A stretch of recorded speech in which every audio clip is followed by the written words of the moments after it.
राहुल गांधी को मोदी सरनेम पर उनके बयान के लिए मानहानि का अपराधी करार दिया गया है, लेकिन राहुल गांधी लगातार खुद को राजनीति के विक्टिम की तरह प्रोजेक्ट कर रहे हैं। इस वीडियो में हम आपको देंगे सारे जवाब कि क्या राहुल वाकई विक्टिम है या फिर ऐसी घटिया बयानबाजी उनकी आदत है। आखिर क्या था पूरा मामला।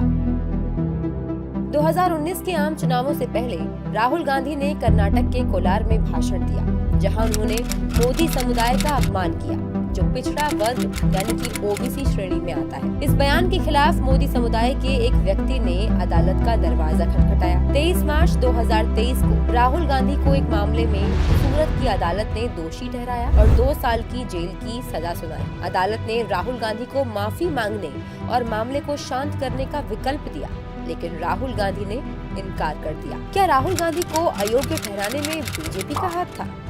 जवाब है नहीं, क्योंकि ये सब सुप्रीम कोर्ट के 2013 के फैसले का परिणाम है, जिसके तहत सर्वोच्च अदालत ने सजा मिलने के बाद मौजूदा सांसदों और विधायकों को कुछ महीने की इम्यूनिटी देते थे। पुराने प्रावधानों में सजा मिलने के बाद सांसदों और विधायकों को अपील और खुद को सही साबित करने के लिए 3 महीने का वक्त मिलता था।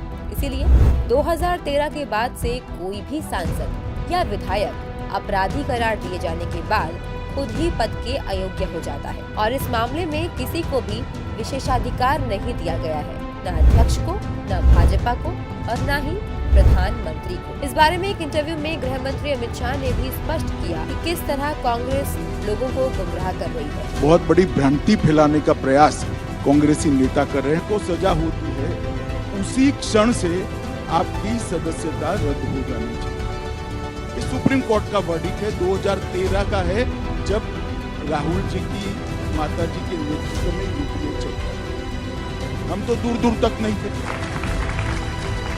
अब ये जजमेंट आने के बाद हम तो आज भी सुधारना नहीं चाहते जजमेंट, मगर कांग्रेस सरकार सुधारना चाहती थी क्योंकि वो लालू जी को बचाना चाहती थी। एक ऑर्डिनेंस लेके आए मनमोहन सिंह जी, और इसको नॉनसेंस कर श्रीमान राहुल गांधी ने पूरे देश के सामने अपने ही सरकार के ऑर्डिनेंस को फाड़। अब उनके फाड़ने के बाद इसकी मजाल थी कांग्रेस सरकार में, इस ऑर्डिनेंस को कानून में बदले, विड्रॉ कर लिया गया। आज अगर वो कानून होता तो वो बच जाती।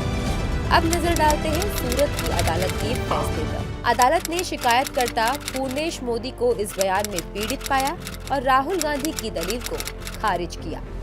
अदालत ने कहा कि राहुल ने कहीं भी बयान देने और उससे जुड़े तथ्यों से इनकार नहीं किया है। इससे स्पष्ट हो जाता है कि राहुल गांधी ने मोदी समुदाय को अपमानित किया। अदालत ने आगे कहा कि क्योंकि राहुल गांधी एक सांसद थे और वो जनता के सामने जो बोलते हैं उसे गंभीरता से लिया जाता है, सुप्रीम कोर्ट ने आरोपी को सतर्क रहने की सलाह दी थी। फिर भी ऐसा नहीं लगता कि इससे आरोपी के आचरण में कोई फर्क पड़ा है। ये राहुल गांधी द्वारा पहली बार किया गया अपराध नहीं था, इसलिए सभी कारकों को ध्यान में रखते हुए उन्हें 2 साल की सजा दी गई, जिससे स्वतः ही अयोग्यता कानून लागू हो गया। मानहानि के मामले में पीड़ित पूर्णेश मोदी ने कार्रवाई पर रोक लगाने की मांग क्यों की और रोक क्यों हटाई गई? मामले की क्रोनोलॉजी से ये साफ है कि पूर्णेश मोदी ने मामले में रोक लगाने के लिए नहीं कहा था। राहुल गांधी की लीगल टीम ने मामले में देरी करने और टालने का हर संभव प्रयास किया और इसीलिए फैसला आने में 4 साल लगे। मामले को साबित करने की पूरी जिम्मेदारी पूर्णेश मोदी पर थी और इसके लिए पूर्णेश मोदी को उच्च न्यायालय ने वक्त भी दिया। पूरी टाइमलाइन देखें तो साफ है, राहुल गांधी के पास भी सारे कानूनी मौके थे और पूर्णेश मोदी को अपनी बात साबित करने के लिए हर चरण पर लड़ाई लड़नी पड़ी, जिसमें वो जीतते गए। क्या सत्ता में रहते हुए कांग्रेस पार्टी द्वारा कोई अध्यादेश प्रस्तावित किया गया था जो किसी सांसद या विधायक को अयोग्य करार दिए जाने से रोक सकता था? सुप्रीम कोर्ट द्वारा 2013 में अयोग्यता के प्रावधानों को निर्धारित करने के फैसले के बाद यूपीए सरकार 2013 में ही फैसले के खिलाफ एक अध्यादेश लाई, जिसमें सजा के बाद 3 महीने तक बचने का रास्ता जोड़ा गया था। अध्यादेश को कांग्रेस कोर ग्रुप, प्रधानमंत्री की अध्यक्षता वाले केंद्रीय मंत्रिमंडल और यहाँ तक कि भारत के राष्ट्रपति द्वारा अनुमोदित किया गया था।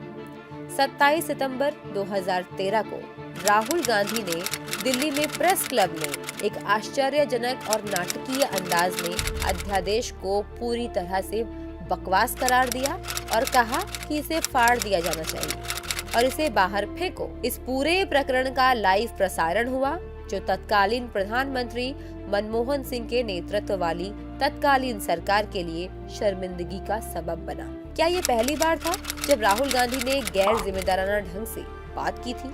उत्तर भारतीयों और दक्षिण भारतीयों की तुलना करते हुए कहना कि दक्षिण भारतीय अधिक प्रबुद्ध है। गुजरात विरोधी अभियान, पड़ोसी राज्यों को एक दूसरे के खिलाफ खड़ा करना, जम्मू कश्मीर में बाहरी बयानबाजी, उनकी गुजरात के खिलाफ भड़काऊ बयानबाजी और चाय वाला व्यंग्य कभी खत्म नहीं हुआ। एक सामूहिक बलात्कार पर बयान जिसकी पुष्टि ही नहीं हुई। क्या राहुल गांधी इस कानून के तहत अयोग्य घोषित होने वाले पहले थे? राहुल गांधी अयोग्य ठहराए जाने वाले न तो पहले सदस्य हैं और न ही अयोग्य घोषित किए जाने वाले एकमात्र सदस्य। ये है उन सभी निर्वाचित राजनेताओं की लिस्ट जिन्हें उनकी सजा के बाद संसद या राज्य विधानसभाओं से अयोग्य घोषित किया गया है। और ये श्रीमान पहले नहीं है, अब तक राजनीति में उनसे ज्यादा बड़े पद पर रहे हुए और उनसे भी ज्यादा अनुभव रखने वाले ढेर सारे नेता इसी प्रावधान के तहत अपनी सदस्यता गंवा चुके हैं। क्या राहुल गांधी को अदालत ने कानूनी रोका था? मामला कई सालों से चल रहा है। राहुल गांधी और उनकी कानूनी टीम के पास भारत के संविधान द्वारा दिए गए सभी विकल्प खुले थे। मुकदमे के दौरान राहुल गांधी के कानूनी सलाहकार ने भी कभी कोई मुद्दा नहीं उठाया। उन्हें न केवल भारत के संविधान के तहत प्रदान किए गए सभी रास्तों से संपर्क करने के लिए सभी विकल्प दिए गए, बल्कि उन्होंने अपनी स्वतंत्र इच्छा पर काम भी किया। इस मामले में देश के किसी कानूनी प्राधिकरण के पास कोई अपील नहीं की गई, जबकि ऐसा करने के लिए पर्याप्त समय भी था। राहुल गांधी का कहना है कि वो कभी माफी नहीं मांगेंगे, लेकिन क्या वाकई ऐसा है? अलग अलग अदालतों ने राहुल गांधी को समय समय पर अपमानजनक टिप्पणी और एक सांसद होने के नाते सार्वजनिक शालीनता मानकों का उल्लंघन करने के लिए फटकार लगाई है और राहुल गांधी ने माफी भी मांगी।